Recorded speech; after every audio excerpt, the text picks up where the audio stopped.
National Conference on Business Transformation on Sustainable Entrepreneurship and Value Creation. Last 2 days, we have had deep insights into several issues on sustainable entrepreneurship and value creation. We had scholars from local, national, and international levels enlightening us both in theory and in practical ways to reflect philosophically on this area. Thank you very much to you all. I would like to extend a warm welcome to our chief guest, Ms. Renika Grover, Head Sustainability and CSR, Apollo Tyres Limited, and our special guest, Mr. Prabhanshu Mittal, Head of North, East, and West India, ACCA. As a sign of our gratitude, I request our Director, ma'am, to give mementos to Ms. Renika and Mr. Prabhanshu Mittal. Please, ma'am.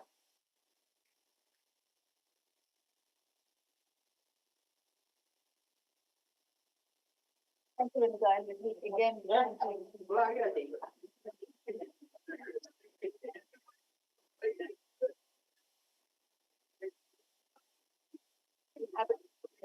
Yes, all right. I was just trying to balance. This is something I think you would enjoy. Thank you. Yeah, I just need it together so that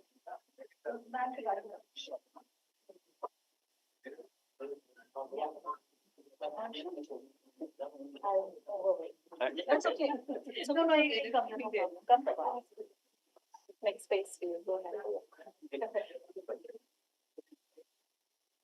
Done this before with you. You know, aware of the drill.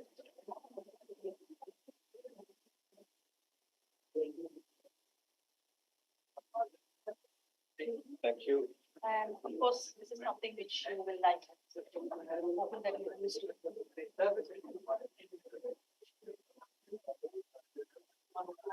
You haven't put it on car.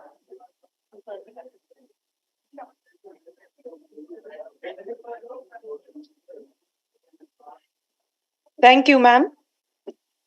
Now, let's have a valedictory address by our chief guest, Ms. Renika. And before that, let me introduce Ms. Renika to the audience. Ms. Renika has over 25 years of experience in sustainable development domain. She heads the global sustainability function at Apollo Tyres Limited, an Indian multinational tire manufacturing company with about 19,000 employees across all geographies, where she has developed a sustainability management framework for the organization. Her prime focus is on developing a climate change strategy. She also heads CSR globally for Apollo Tyres Limited. She has completed programs in climate change policy and public health from the University of Wisconsin-Madison, business sustainability management from the Cambridge Institute for Sustainability Leadership, and EU Green Deal from Florence School of Regulation. Recently, she was recognized and awarded by CSR Works Singapore as Asia's top sustainability superwomen 2020.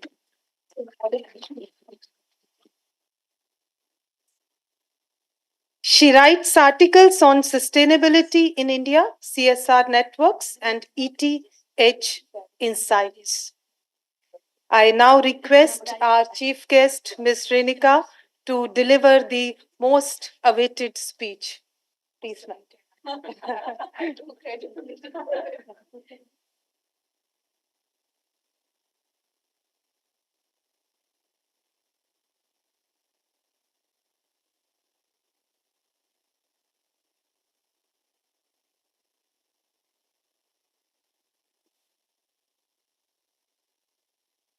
Greetings to everyone. Thank you for inviting. I would say I'd start with usually with a thank you to Amity Business School for inviting me over and giving Apollo Tires an opportunity. Actually, it's a real pleasure, and I would say it's an honor to be over here with such eloquent speakers and such professionals. And I was feeling a little awkward about it because the first thing when it says Dr. Renika Grover, I'm not a doctor and I have no aspirations to be one as well. I know it's a really tough trajectory, so I feel I should just tell you that it's just Renika. And although my team over here, one of the members who's present over here, they keep laughing that you should do that, but somewhere maybe years to come, who knows? Never say never in life. I might associate with this school, this university, and say that I'd like to take it forward. But at the moment, it's just Rinika. What I thought was because it's just been really enriching, and I attended one of the sessions earlier as well, which was about in terms of when we were looking at diversity and inclusion and human resource management.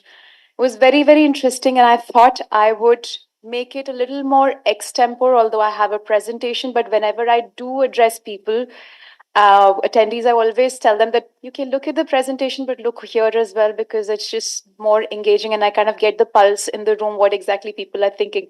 So if I'm not talking from this slide, it's just because I started to talk on my own. So apologies for that before itself. Uh, just let me know with regards time, how much do I have? Because I want to make sure that I finish in time. So you told. No, no, no. So I always around 20 minutes. Sure. So yeah, so 20 minutes is there we go. So first of all, I guess you can see the screen. And when we talk about treading responsibly, so for a tire industry, treading is very, very important. So we kind of use this extensively. But here it's used on a more larger, extensive scale because trading is not just by the industry, but it's also about countries globally, what exactly we're doing. So that's why for most of our work in sustainability that we do, we always have this approach where we use this terminology because one of the key areas in sustainability, and it's like a usual standard definition which a lot of people talk about, is sustainability is not thinking about the future generations what they have and not letting ensuring there is enough available for the future generations and making sure that their planet is sustained. But these days, when we talk about sustainability, some of you would have, or maybe all of you, pardon my ignorance, would have heard the word terminology ESG. I'm sure. So I see a lot of nods in the room, so I will not ask. Usually, when I do my workshops in office, across Apollo, this is the first thing I ask is what is ESG, and then like economic, social governance, and lots of different things. But it's environment, social governance, which I'm sure, being in the reputed organization, reputed university such as Amity, I'm sure most of the people or almost everybody would know about it. And when, oh yeah, I forgot. See, I told you I have this habit of forgetting where I'm talking. So no worries. So when we talk about environment, social governance, and uh, recently, like there is a lot of terminology, and this is like a buzzword in the corporate sector. And I wanted to highlight where exactly and how it's gaining a lot of traction as well. And I'll be very candid because that's not there on this slide. We When we looked at environment social governance, when we started to work in this area, and sustainability is no it's not something which is very very new for Apollo. We looked at areas we've been reporting, but recently the indicators in the ESG space have become very very relevant. And also because, like any other organizations, we are also rated by agencies on environment, social governance indicators.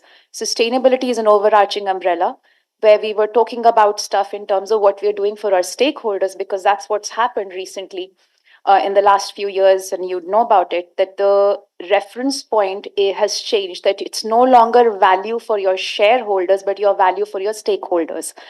And because of that, we within our organization have developed a ESG framework as well. Very importantly, just to give a little bit of a more context, there was a study that was done by IBM recently on 3,000 CEOs.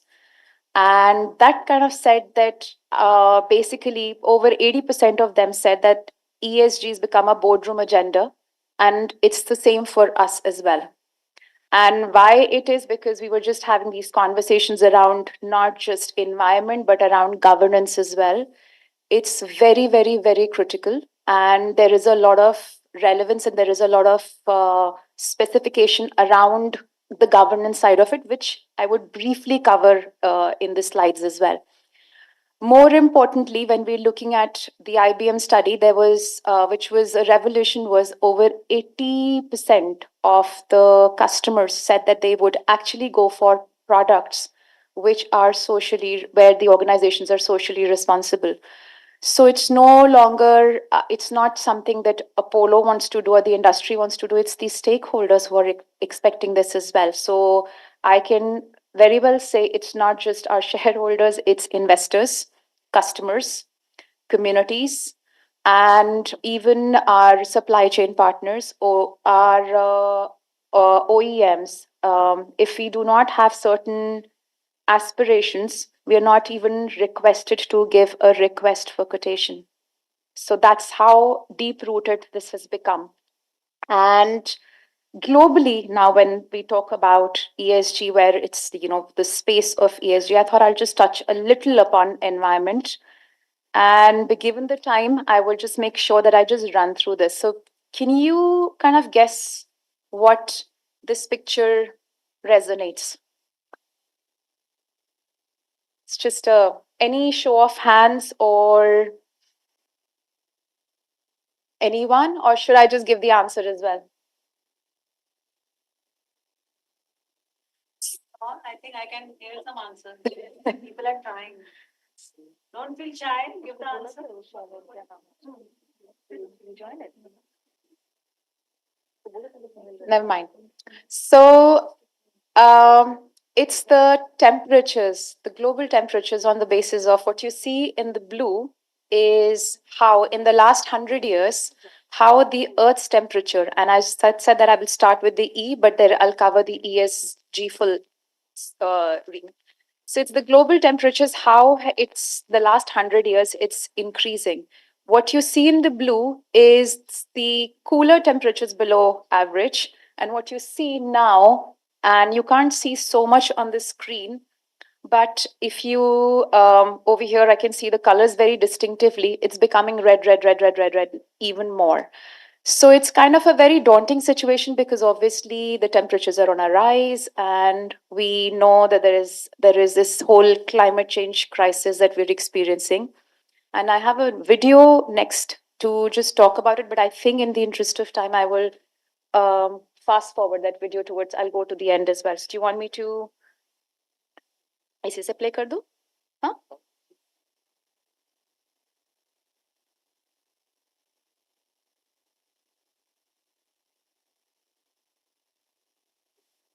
That's all right.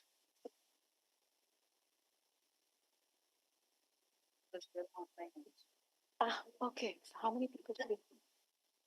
That is gross.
No, that's fine. It was inadvertently stopped. That's all right. It's okay.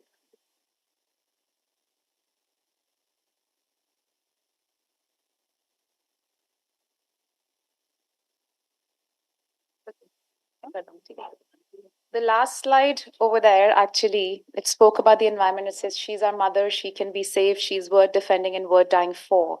I think it'll be useful. You might be able to use that AV later. Okay, thank you.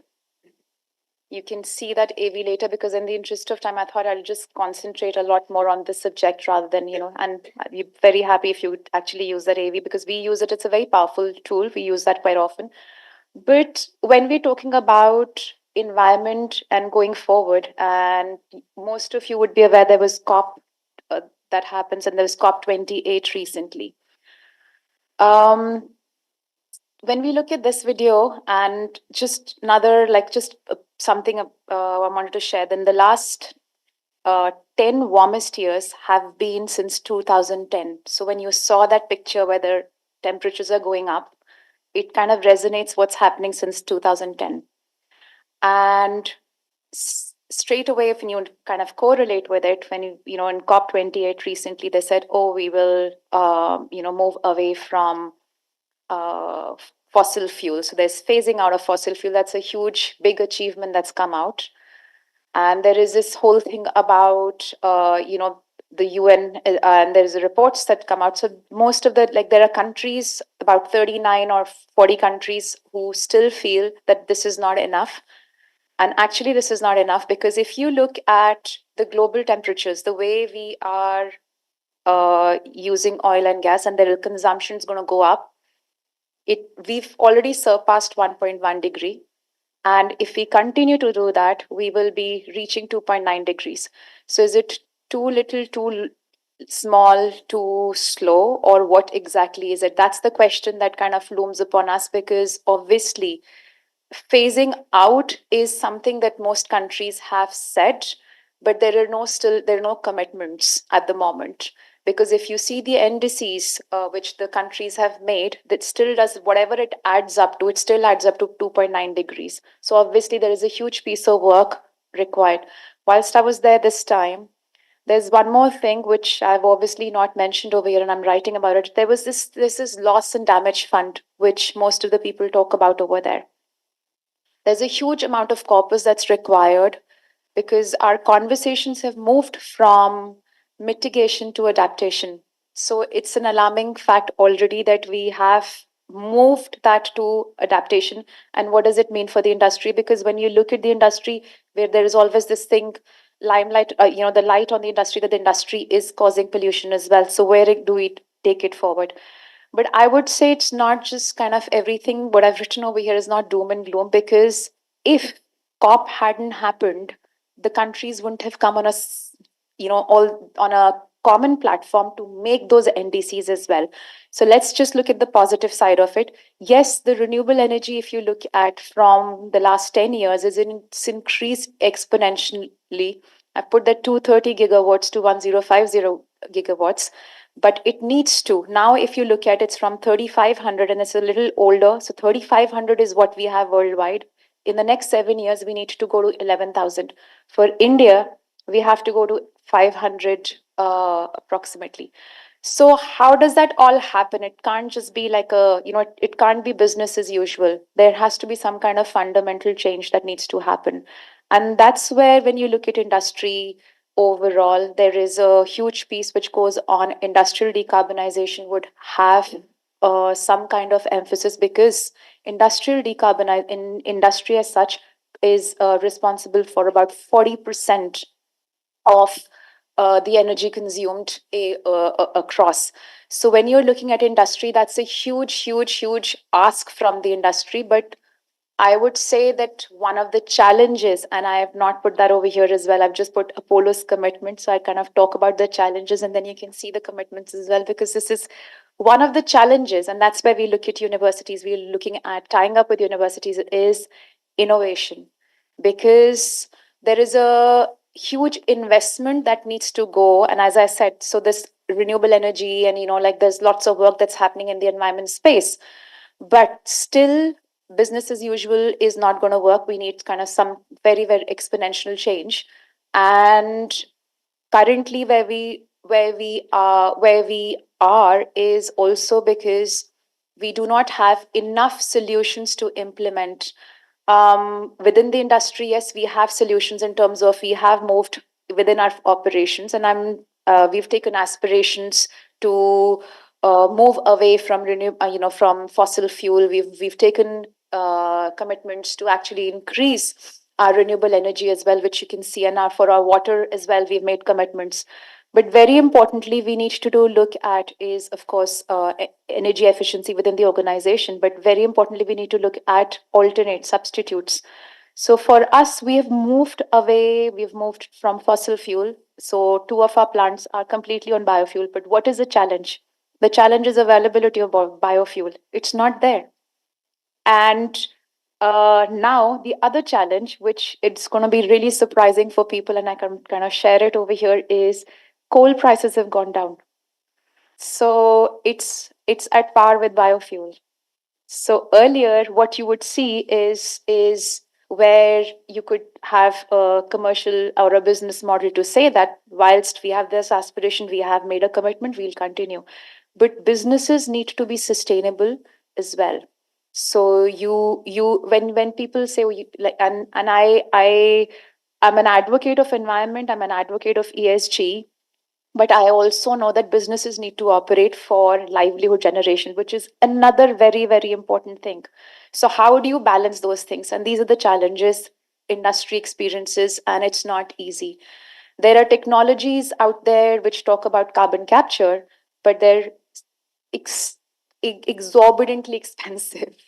So it's not easy. The topography does not allow them to match and allocate them over there. So I thought I'll just kind of highlight the industry is working. It's not that even the tire industry is working, but there are challenges from the tire industry. I can kind of just share small here and there stuff that for with yourselves. Um, the other bit is in terms of, yeah, so I also put over here what exactly is the work. So one side is, of course, you're looking at energy consumption, lowering it down, fossil fuel. There is a huge conversation about nature-based solutions. So you resort to nature in terms of looking at how you can enhance your ecosystems and make sure that they're alive. Now, here I've spoken a lot, like why exactly it's important. Won't just get into that. I'm like maybe you can share the slides. We'd be very happy to do that.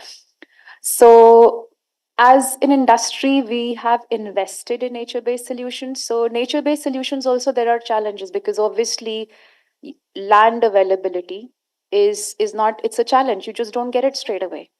You're investing. So we have invested massively in mangrove conservation, and we'd be very happy to partner with organizations who are like-minded and who would like to invest in this with us, because mangrove in terms of the ecosystems, they're the major carbon sinks, 4 times more carbon sinks than any other than usual afforestation projects. We've made commitments of afforestation as well, but I just thought I'd highlight because biodiversity, when we're talking about loss of biodiversity as such overall piece, it's absolutely a critical area for us. And we have taken in Apollo this as our global initiative. So I'll talk a little about CSR later, whatever, but I thought I would just highlight over here. And again, most of the people over here would be aware that CSR Act is very, very limited to India. You kind of know that there is a mandate within the Indian organizations over here. It's a certain percentage, 2% that you have to spend. But for us, we actually have been looking at it outside as well. So in Hungary, where our plant is, in Netherlands, where our plant is, we're working in biodiversity just for the reason because we need to invest in nature-based solutions to ensure that the ecosystem that with the industry that possibly gets disturbed is aligned somewhere, and that's a responsible organization. It's our area of work. The other bit in environment that I thought I'd learn, and these are the things that I've actually picked up because in COP, these are really specific areas which are hot topics of discussion. Circular economy. Now, when we talk about circular economy, it was a very interesting piece that I read recently was that if we were to do the whole circularity side, we would be actually reducing emissions by 20%. So, if you're managing our waste in a proper manner across the world, 20 to 25% of the emissions would be down, but yet we are unable to do because every person who generates waste on an average 70% or 80% is not recycled. So again, when we look at industry where we in generating huge amount of waste, and there was a global study that was done on circular side of circularity global report, which said only 9% of of the materials and waste gets recycled. So again, as an organization, what does the industry do? So within the tires specifically, I can talk about it a little. uh, when a tire goes through a manufacturing process, the whole process gets vulcanized where the rubber becomes what you see, it becomes really solid. So it's very difficult to devulcanize that particular tire for it to be recycled. So what happens is it either goes to pyrolysis, where you burn and you take out stuff from there and use it, or you devulcanize it with various processes, or you actually crumble rubber and use it in different areas and upcycle products. So we, without much detail, I can just say that as an organization, we're working in all three. And we've here also we look at collaborations, and I'll link it with your SDG because earlier this morning there's a lot of conversation around SDG 17 and you know how you kind of link, and there was this human resource management such stuff that you were talking about. So for us, we have SDG 17 is very, very important. So in this space specifically, we've tied up with an international organization where we are devulcanizing rubber in a non-chemical manner so that we can utilize it in our product mix. And that's not easy because if you think about it as a tire, if you're using recycled material in a tire, the tire has to go through some tests as well: safety, durability. How does it impact that? So that's why I was telling you, you know, where it's very good to say that, you know, industry should do it. Yes, I go ahead and I say, yes, industry should do it. And we spend nearly like over 3% of our overall budget in R&D as well. But there are some limitations, and that's why we look at research institutes and we kind of work with them together. So that's where I thought I'll just kind of touch base on. I spoke about governance. Sorry, I just have 3 minutes. I'll take 5 minutes if that's okay. So, you know, spoke like, of course, environment has taken most of the emphasis over here in my conversation, but it's not just environment that we are concentrating. I spoke about governance, and here again, rather than highlighting the need for governance, thought I would actually highlight one of the areas where governance did not go very, very well, and all of you would be aware of the Lehman Brothers story. That's the model that you see, the reasons of their downfall and governance failures. And it's very, very important to have robust governance structure, specifically because in any organization, and that's where you see even COP as well, who's running COP? It's a governance model that you have over there. The decision making has to be transparent. It has to have the processes, policies in place so that there is work. And even I'm sure over here in the university space as well, you have committees because you need to drive that information forward. So likewise within the industry also we have various governance models, and for Apollo I can only say that it's not just bottoms up or top down. We have a governance structure where we any of that stuff that you see, we have a sustainability steering committee which is got the remit of meeting once a quarter, which we lead and we present to, and everything that you see is kind of presented and the decisions are taken and costs are taken. So likewise industry across when you, across the industry, but you'd see there's this huge emphasis. And now, when I was talking about ESG, the raters actually have given governance a massive scale to rate organizations. So we are actually compared across the organization, across the automobile sector, across the tire industry to see who's performing well. So that's also based on how our governance is. So, and of course, it's become a legislation as well in Indian context, and of course, in Europe as well. It's coming. So that's where I thought I'll just very, very vaguely touch upon governance. I know we spoke about diversity and inclusion and equity and inclusion. I just wanted to briefly touch. I know there was a paper earlier where where we spoke about diversity and inclusion. How we see diversity is diversity, equity, inclusion. So it's not just about diversity, it's actually providing equal opportunities and including those people as well. I mean, as an organization, we've taken commitment, to improve female participation. But I always say this, that it's not just about female participation. It's also about other stakeholders. And DEI is very, very important to have other stakeholders giving them equal opportunities. And I just take an example over here. Pardon me if somebody takes an offense over here. People with disabilities, there is a section over there.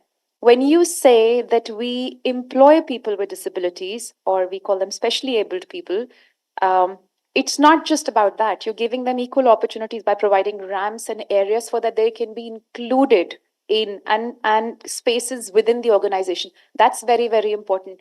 So whilst when we look at the pay scale of female versus numbers of male versus female participation in an organization, it's not that, it's actually their salary ratios as well. That's what matters most. And these are the serious specific indicators that we look at across to see how we can achieve. And that's what we have been trying in Apollo to do. Last one is this is my favorite one, but I've only got 1 minute over here. I started in the organization about 9 years ago, and I was recruited to take care of CSR, corporate social responsibility, and now I head sustainability globally. And when we started, it was a structure which was where we were doing small projects, but it's now a full-fledged program, and we take CSR because communities need to, where businesses are operating out of, communities need to be exactly, you're socially responsible, because businesses cannot just perform for profit. They have to make sure that the communities and the public around their locations has got equal opportunity as well. So we take this very, very specifically, in one program that we've been investing at, even though it's linked to our business very clearly, is the healthcare for truck drivers community. I have a video, I won't have it much time. I'm going to request the organizers to share that video. That is by far the biggest flagship program. We've actually done a lot of cross sectoral collaboration for them. We're working with the government, because truck drivers is one community where you see not much is being given in terms of healthcare. So we provide them healthcare services. So that's something I thought I'd just kind of highlight. But the context is social side. You need to look at communities as well and other stakeholders, and that's what I thought I would highlight with you. And with that, I think I won't even have Q&A time. But thank you so much. If there are any queries, by all means, I'm here for some time. But thank you to you all again. I hope I've done justice.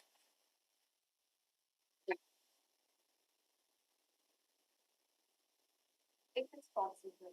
If it's possible, otherwise we do this. It's fine. I hope I didn't articulate it.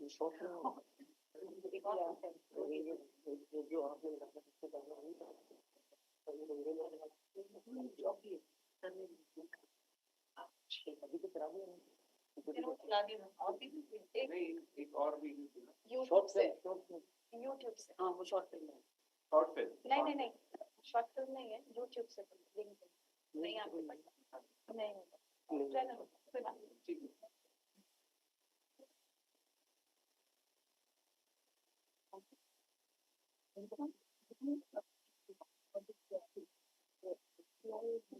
Thank you very much, ma'am. Your words were full of valuable knowledge.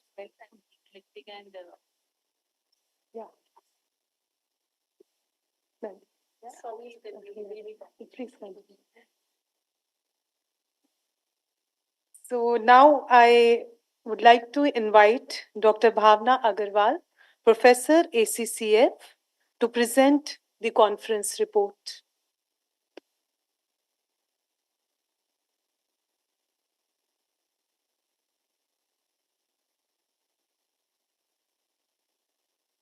Thank you, Dr. Manu.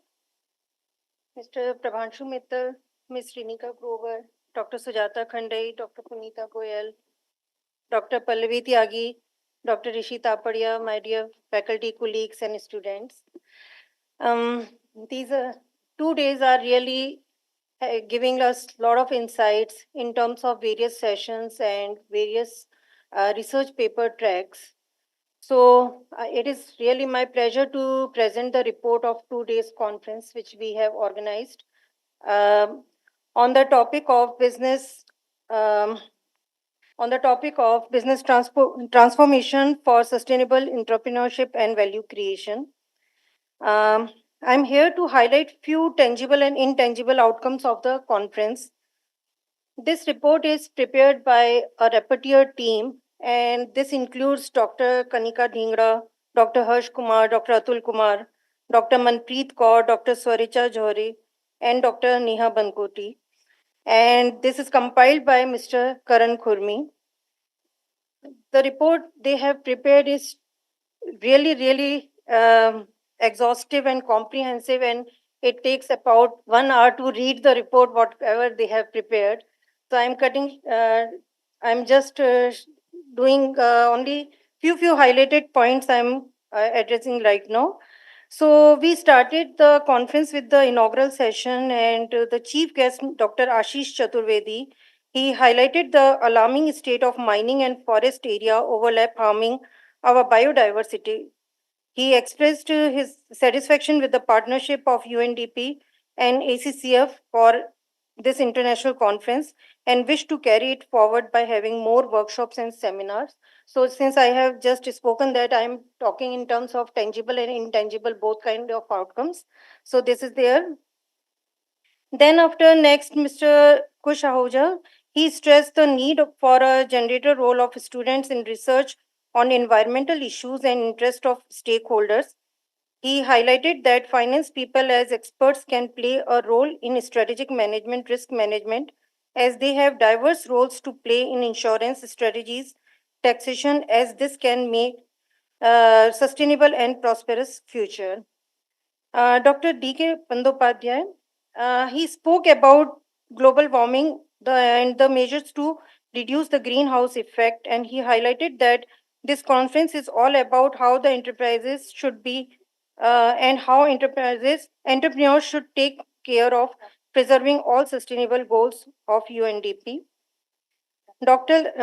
Axel Marx, he highlighted few points: sustainability challenges define relations. It is a challenge and opportunity for both. Engaging with opportunities become crucial. These kind of points he highlighted that time. Dr. Muhammad Nurullah, he talked about the dual challenges of financial viability and sustainability. He also highlighted the evolving regulations on sustainable reporting, like the role of sustainable standard boards. And at the end of this inaugural session, Dr. Srijit Subramaniam, he highlighted the global climate change is a problem and a serious repercussions for the economy, society, and environment. Then after we had a okay, I would like to tell you about the session chairs also. This is the inaugural session, and then we have multiple two workshops and multiple research paper tracks.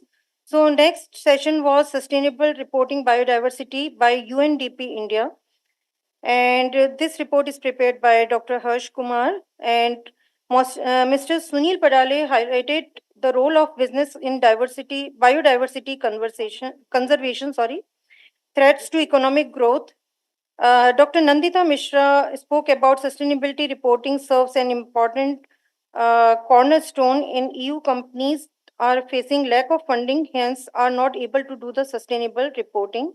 Dr. Vikas Goswami, she commented that impact of biodiversity has not been fully established. Ms. Shireen, conservation may be not the right approach for the companies. The risk mitigation project should be undertaken. Very well said this point. Mr. N. Vaidyanathan talked about food allergies and certain strains of the wheat which have high gluten content. Then lastly, Mr. Lavanya Prakash Jaina, he highlighted that there are a lot of talks about recycling, climate impact, but no research on biodiversity finance. So students, you have the ideas for your NTCC and further research projects also. Then after we have technical session 1 that was on sustainable finance. And this report is prepared by Dr. Neha Bankoti. So first research paper was presented by Ms. Nisha Goyal. The researcher focused on identifying the various behavioral biases induced by expert recommendations. Her findings were concluded the presence of some biases in the stock market, emphasizing the need for a more balanced and informed approach to invest decision making. Then second paper was presented by Ms. Shubhangi Singhal. Her study assesses the moderating role of firm characteristics on the relationship of integrated reporting and firm value in India. A robust impact was found on integrated reporting quality on firm value of Indian listed company using model of regression. Okay, so uh, fine. Then we had Miss Supriya, Miss Komal, and Miss Kajal Pamar who gave the presentation. So Supriya gave presentation on ESG investments. Komal gave presentation on the impact and feasibility of digital currency.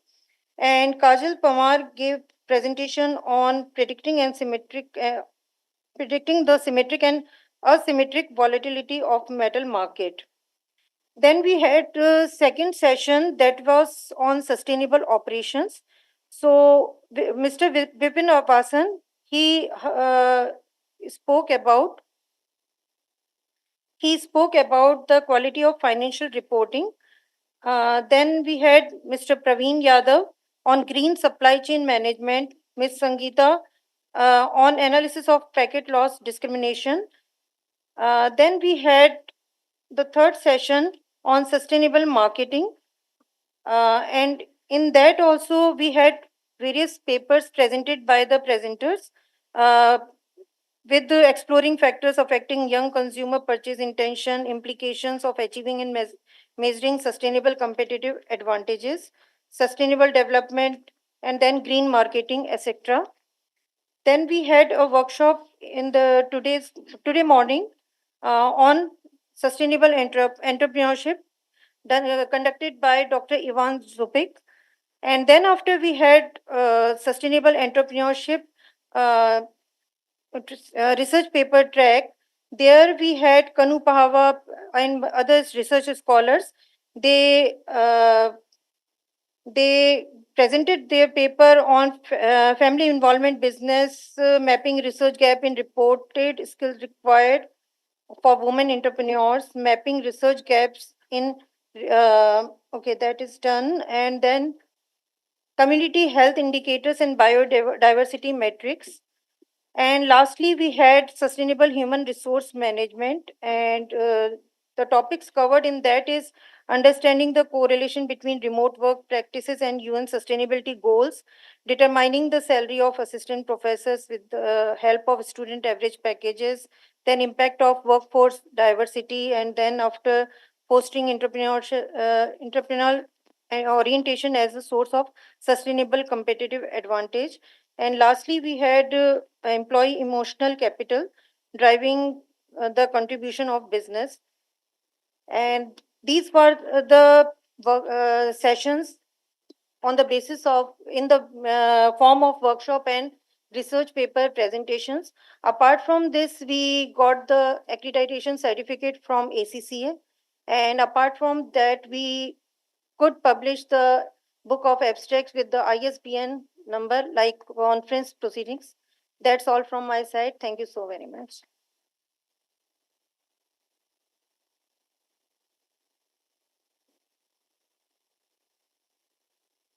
Thank you so much, ma'am. I now invite Dr. Palvi Tyagi, Associate Professor, ACCF, to announce Best Paper Awards.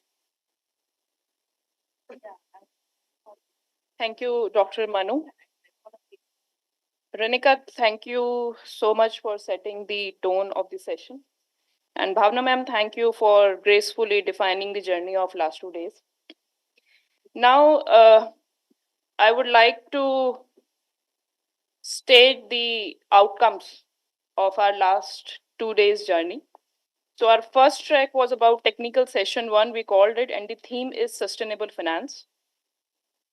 So the first and the best paper award for this particular track goes to the paper ESG Investments, a Sustainable Option, a study of intentions and behavior of Indian retail investors.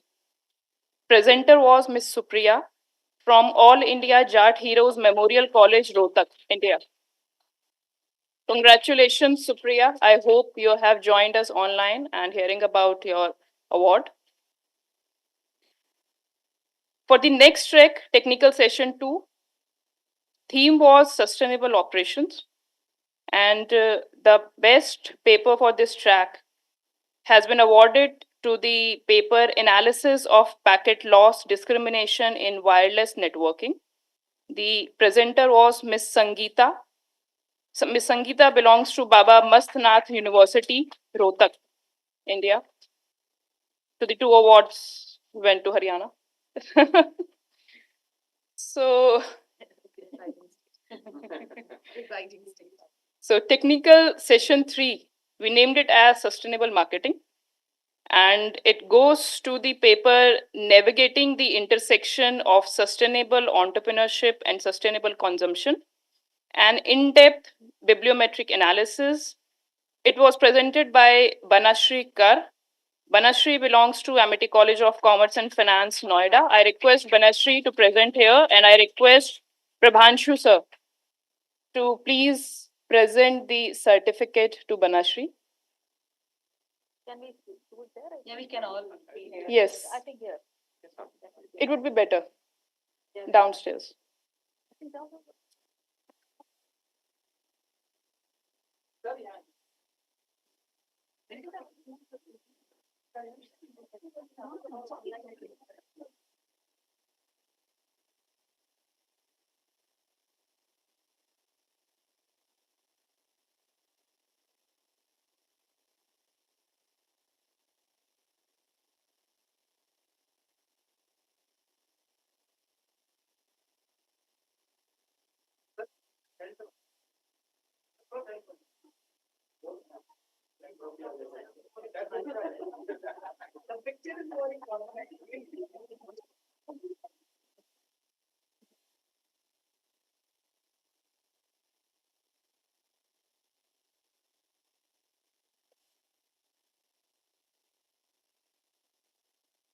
So the track 4 was special for us. It belongs to the sustainable entrepreneurship, plus it has been shared by 2 presenters. So the first paper to which the best paper award goes to is Sustainability of Self-Help Group Enterprises in India, a qualitative analysis presented by Ms. Riya Ghai from Amity College of Commerce and Finance. A big round of applause for our scholars.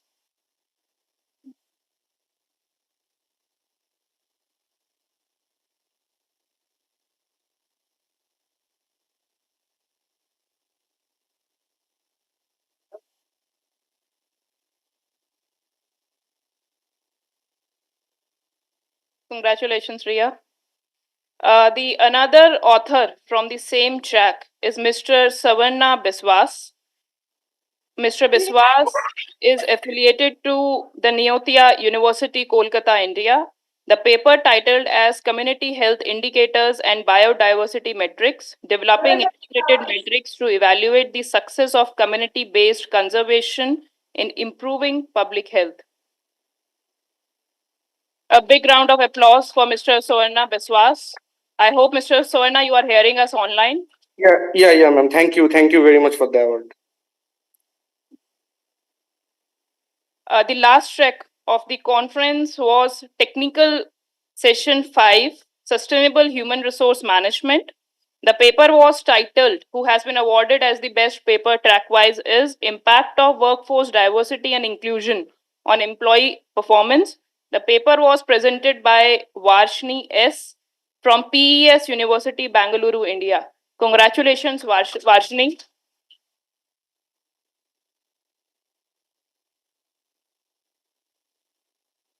Now, for declaring the conference best award, I would like to invite Mr. Prabhanshu to declare this award.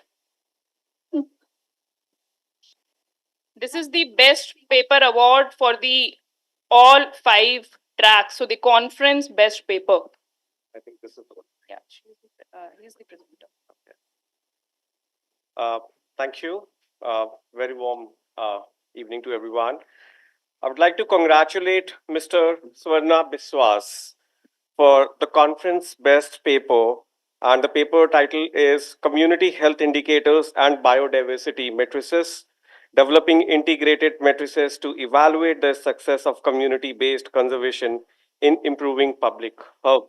So congratulations, Swarna, and thank you. Thank you very much. So I think I'm audible. Yeah. Congratulations, Savarna. A big round of applause for Mr. Biswas, please. Thank you. Mr. Biswas, would you like to say something about your experience at the conference? Just in few minutes. Actually, it was a very nice experience from my side to join in the conference, because I was a plan to join the conference in a physical mode in your Noida, but due to some constraint, was not able to go. But in online mode, I attended the conference and presented the paper, and I want to dedicate this award to my dean sir, Dr.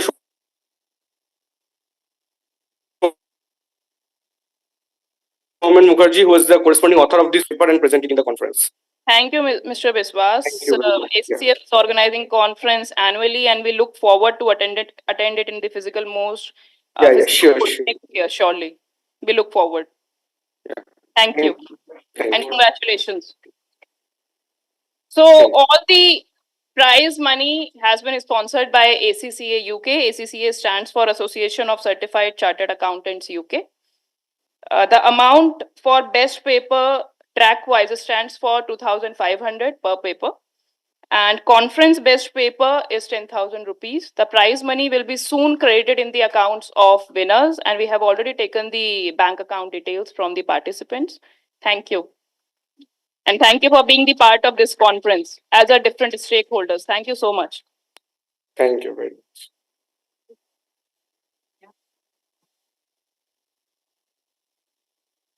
Thank you so much, ma'am.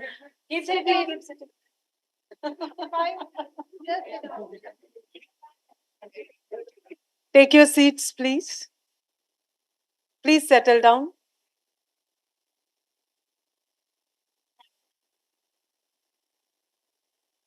I now invite Dr. Rishi Taparia, Associate Professor, ACCF, for extending vote of thanks.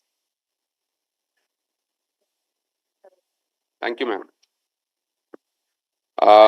Thank you, Ms. Renika Grover, for making us understand the importance of ESG in general sense, as well as how it is being applied by Apollo Tyres and the tire industry in all. So the topic ESG is basically is becoming increasingly important, right, in today's world. And thank you, ma'am, for such an informative session. Good evening, everyone. So on behalf of Amity College of Commerce and Finance, Amity University Noida campus, I stand before you with immense gratitude and joy to express our sincere appreciation to our Honorable Founder President, Dr. Ashok K. Chauhan, sir, for bestowing his blessings at every step of the way. Sir's visionary leadership and unwavering commitment to excellence have set the foundation for the success of this conference.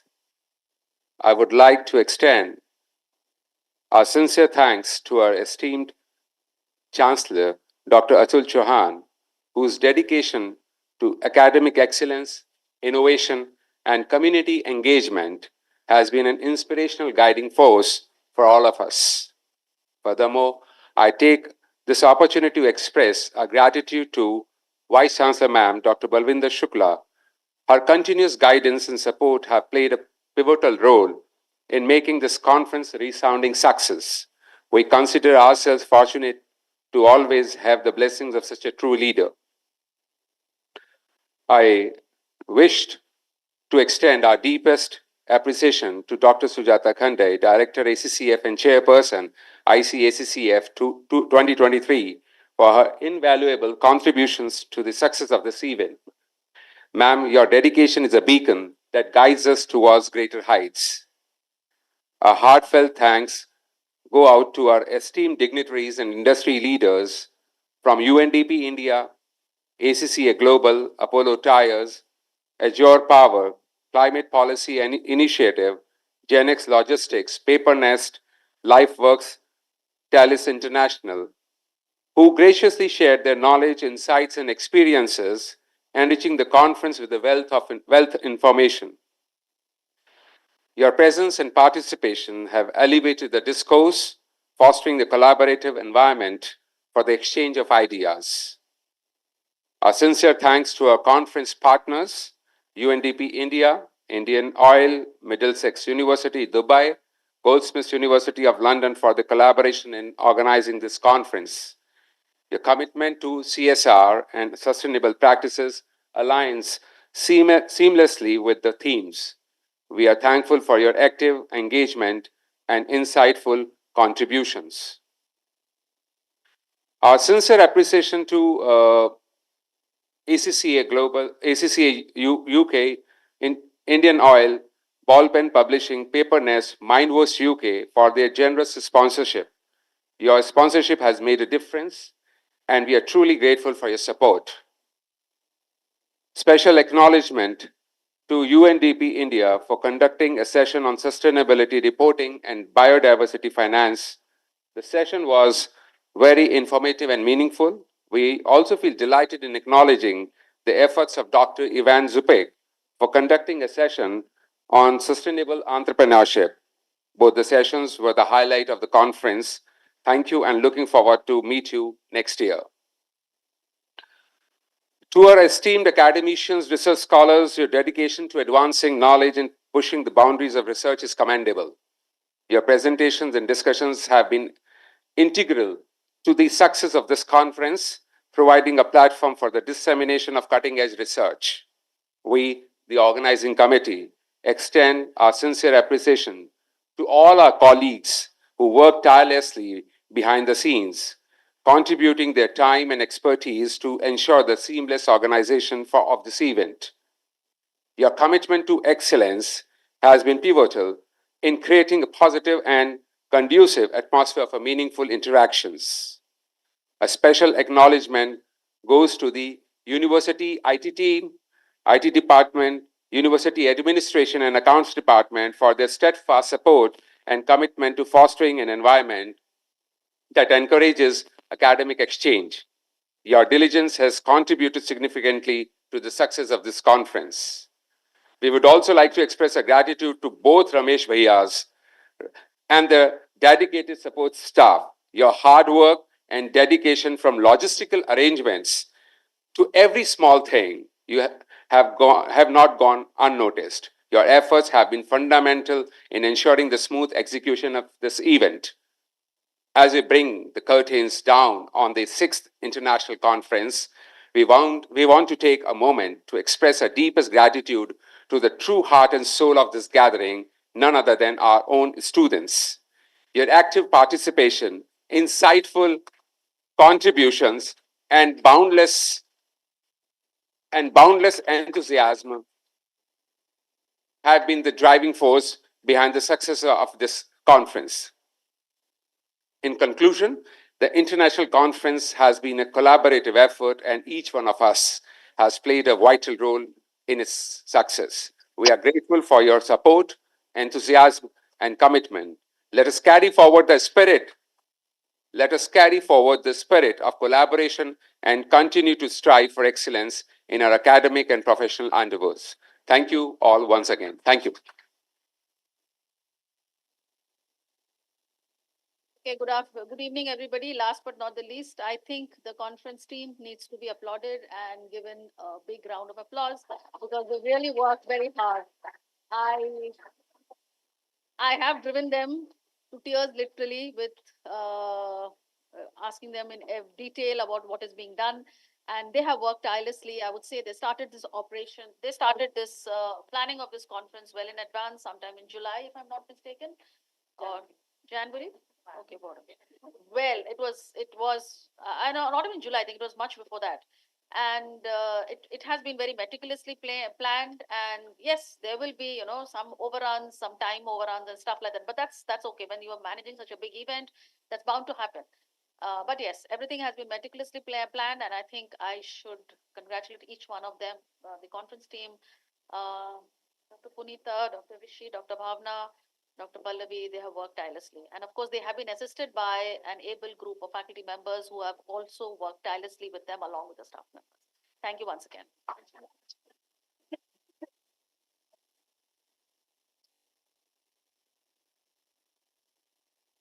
Thank you so much, ma'am. Thank you, sir. I now request all of you to stand in honor of National Anthem. Thank you.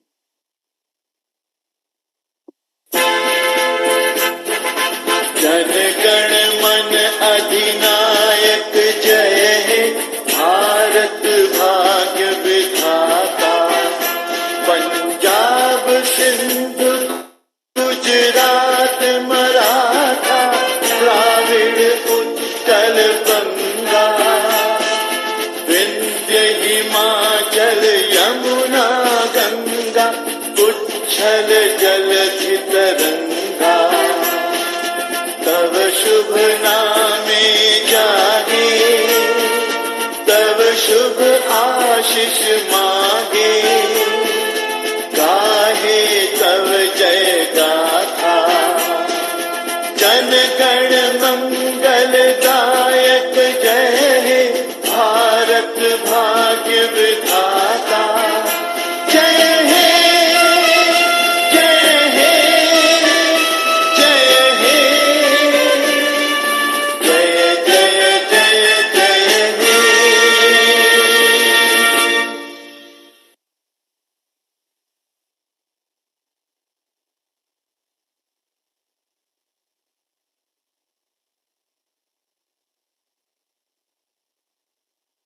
Thank you. And I would also like to acknowledge all the student volunteers. I think they've been running around all the time. One big round of applause for all the student volunteers. And big round of applause for Karan. I don't know how much round night, 11 o'clock, 1 o'clock. Karan, do this, Karan, do that. So please give one big round of applause for Karan for all the support. Thank you, Karan. Thank you so much.